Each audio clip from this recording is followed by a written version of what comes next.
Everybody knows cheesecake, but who really knows Höşmerim? Höşmerim and cheesecake are in fact both cheese desserts.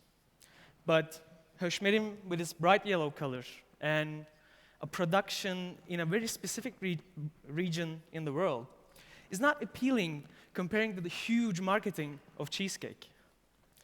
Yes, it is a delicacy in the regions of Anatolia, and yet it is widely produced in Turkey. But how can you make Höşmerim as cool as cheesecake? Food is my life. Food has always been my life. And my story with food is the story of my life. I was always intrigued with the food. Growing up in Istanbul as a child with ADHD, I wasn't really, interested on books. I wasn't really concentrated on the movies, but I was always intrigued with the food. And this was also coming from my family, because we were always interested on the food. We were thinking about dinner, talking about lunch while we're having breakfast. So my childhood was always decorated with the food, but I never thought about it actually turning into a career, or I never dreamed to become a chef until my graduation.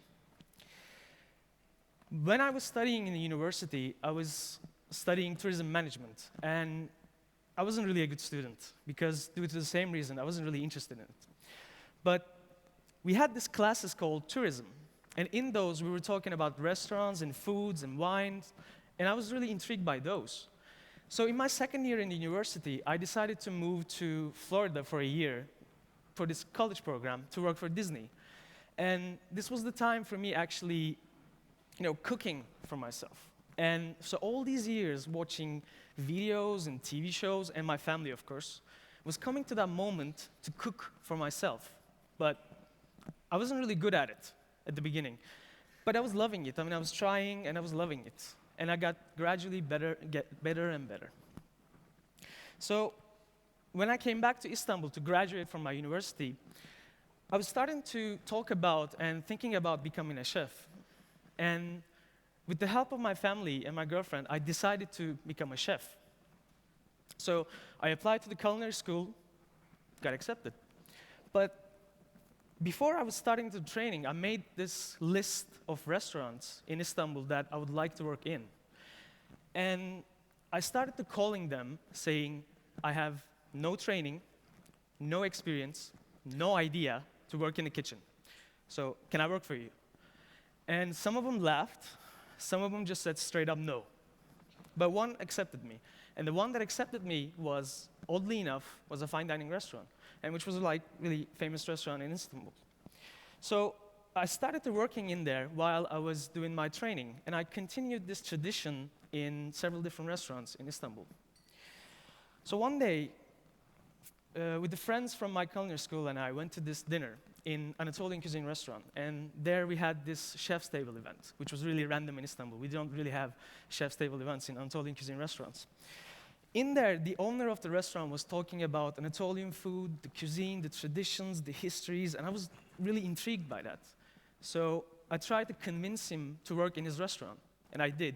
And it was really one of the most inspiring and exciting weeks of my life, because for the first time, I was seeing these wild herbs, these spices, these techniques, these ideas about Anatolian cuisine. And I was so intrigued, I kept asking questions after questions to learn about it more. So after my internships in Istanbul, I went to Spain and to do another internships. And in there, I realized the Spanish cuisine was influencing the world with several ingredients, certain techniques, with a natural creativity. And I asked myself, why can't we have the same? So I returned to Istanbul, and there I met with Engin and Cem. They were the founders of Institute, which is a network of creative professionals doing projects on public space. And we were starting talking about Anatolian food, its culture, but I was the only chef in the group, so we were talking about the different aspects of it, such as design, architecture, or even music. And we were starting to realizing that we had this project in our mind that we want to travel Anatolia with a group of people that from different disciplines, with one chef, and gathering information on culture and food of Anatolia. Because we realized that a chef can do so little compare collaborations within the disciplines. And also, it's not just about food, it's about everything. It needs to be multidisciplinary, we decided. So we started our project with a couple of people and 3 chefs, me, Richard, and Ali. We were working in Ali's restaurant.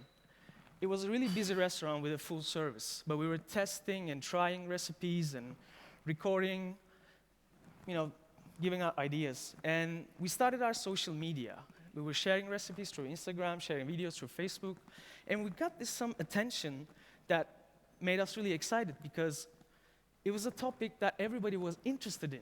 Because we thought that people who were approaching Anatolian cuisine, it wasn't something like preferable. It wasn't something that you don't go a date with. So for the younger generations also, we thought it wasn't something cool. So then came our motto, Höşmerim will be as cool as cheesecake. So we started our journey in SALT, which is a culture and research institute based in Istanbul. They gave us the space to do our works and research. And they also taught us the communications and interactions within the public. So we had this notion of public program. And we had so many people coming to Salt Beyoğlu, to Gastronomika, to talk about Anatolian food. We were amazed. But in our sense, Anatolian food was more than just the borders of Turkey. It is the traditions, the ideas, the influences throughout Balkans, Middle East, North Africa, through Anatolia. It has a far reach of Silk Road and Spice Road. So it's not just the borders. So everybody we encountered with was almost as excited as us. So we realized that it cannot be just a group of people talking and working about Anatolian cuisine. It needs to become a community. For that, it needs to become a community. It needs to be a movement. For a cuisine to become a movement, it needs to have a living archive. But in our sense, archive was more than just a digital archive or just a library. Archive, in our sense, is a living organism. Archive, in a notional angle, that is something that you put information and take back.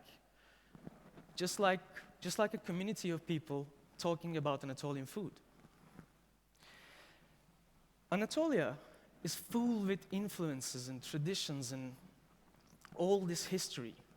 And it's a mosaic of civilizations throughout this region.